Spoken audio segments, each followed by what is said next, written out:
Mak TV. ñu teewoon fi tey ci cadre célébration bi semaine nationale du handicap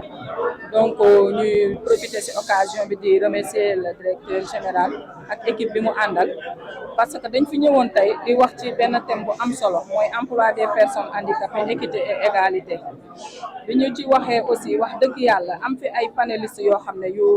mën liñ leen doon doyee vraiment regretté wuñ ci dara vraiment ñu def panel bi pour waxtaan. ku ne xam na ne semaine du handicap nit ñi niñ ko doon célébrer mooy dañuy def folklore xumbaay mbumbaay rumbaay léegi nag ñu ne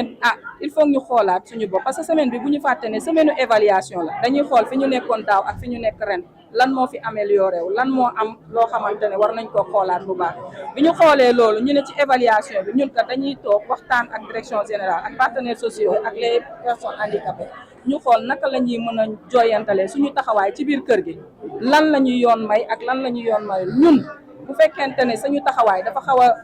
dëng tuuti ñu jéem a xoolaat ban taxawaay la ñuy taxawaay ci biir kër gi di Dakar Dem Dikk su fekkee aussi ni ñu taxawee woon baax na ñu gën a yokk rek taxawaay bi parce que nag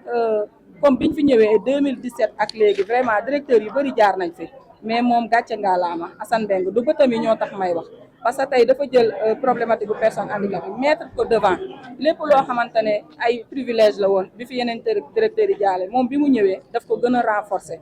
pour wan leen ne rek gis ngeen tey jii li fi ñëw ci ay presse du dara boo xamante ne joxe nañ ko ci lépp moom moo ko jël en charge budget bi aussi mu jël lépp en charge en 100% gis ngeen aussi engagement yi mu fi joxe kon def nañ ci kër gi daanaka 8 ans mu témoin def ay seede yi rafet moom ak équipe bi mu àndal vraiment kon bu fekkente ne loolu am na ñu ñëw ci cadre célébration semaine nationale du handicap suñuy kilifa teew fi ñun day baax aussi ñu waxal ko li mu def ci personne handicapée yi di ñaan aussi Dakar Dem Dikk na yokk ndax boo duggee si gaal da ngay ñaan gaal gi mucc bul yaan yow nga mucc bu Dakar Dem Dikk muccee ñun dinañu mucc te bu Dakar Dem Dikk yokkoo ñun dañuy yokk kon ñuy rafetlu vraiment taxawaayam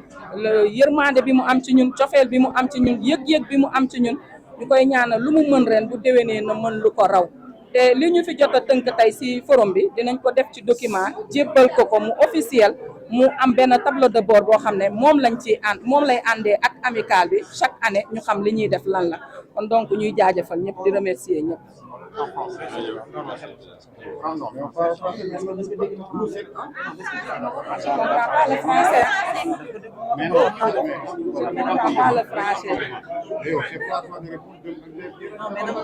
man maa ko wax. asalaamaaleykum wa rahmatullah donc ñu ngi nuyu mbokk yi fi teew yëpp di wax ne tey ñu ngi fi ñëw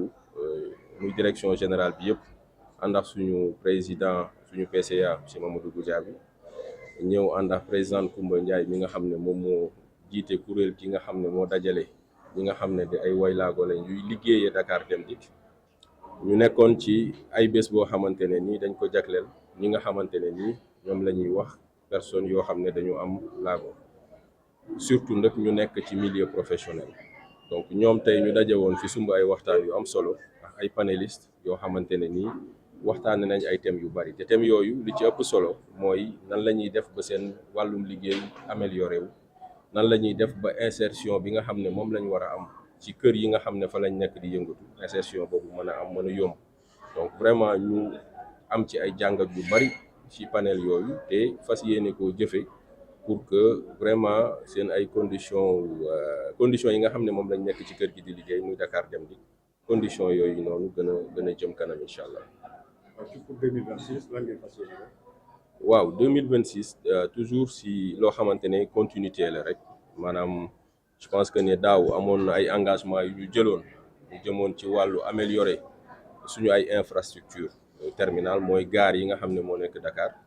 def ci ay toilettes yoo xam ne accessibilité dina si am donc yooyu yëpp réaliser nañ l'essentiel si 2025 2026 nag li ñu continuer di gis mooy am na ci si membre équipage yoo xam ne fa ñu nekk muy ay receveur par exemple léeg-léeg liggéey bi dafay xaw a jafe si ñoom surtout voilà heure bi ñuy xëy bu bus bi feesee yooyu yëpp voilà analyse bi ñu ci def vraiment am ci autorisation suñu ay kilifa muy le PCA mooy sur 2026 ñu fexe ñooñu ñëpp ñu yóbbu leen ci yeneen kuréel ci kër gi moo xam commercial la wala feneen yooyu yëpp vraiment liggéey nañ ci liggéey bu mucc ayib mais daal ñëpp ñoo xamante ne ni ñu ngi woon ci condition yooyu noonu nekk ay personnes yu amoon un handicap nekk ci réseau bi vraiment dinañ leen redéployer ci yeneen service ci kër gi ci 2026. beneen bi nga xam ne moom lañ ci toftal mooy seen wàllum formation ñu waxtaanee ko ak ñoom bëgg aussi buñ leen di redéployer feneen ñu dem fa ay compétences moo tax société bi jël dogal dina leen gunge ci wàllum formation tàggat leen ba nga xam ne objectif yi nga xam ne kër gi moom la am ñoom dinañ ci mën a continuer di bay seen waar di jouer seen contribution comme ni nga koy defee. Alors, cette journée s'inscrit dans le cadre de la semaine internationale, la semaine nationale des personnes vivant avec un handicap. Et c'est dans ce cadre-là que l'amicale des handicapés de Dakar Dem Dikk a organisé une journée de haute facture avec des panels sur des thèmes très intéressants qui traitent de la question d'égalité de ces personnes-là, de leur insertion, de l'amélioration de leurs conditions de travail. Et on en a tiré quand même énormément d'enseignements avec des panélistes de haute facture.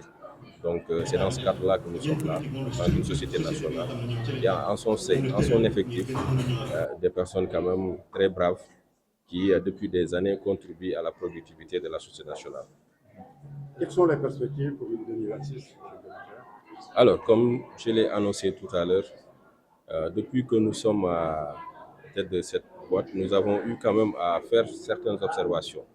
Et parmi ces observations, on a vu que parmi notre effectif d'exploitation, il y a des personnes vivant avec un handicap et des fois qui rencontrent des contraintes d'ordre vraiment physique, des contraintes qui sont liées à notre type d'exploitation qui peut être très délicat. Donc, de concert avec notre conseil d'administration, nous avons décidé à ce que toutes ces personnes-là qui exploitaient sur ces segments-là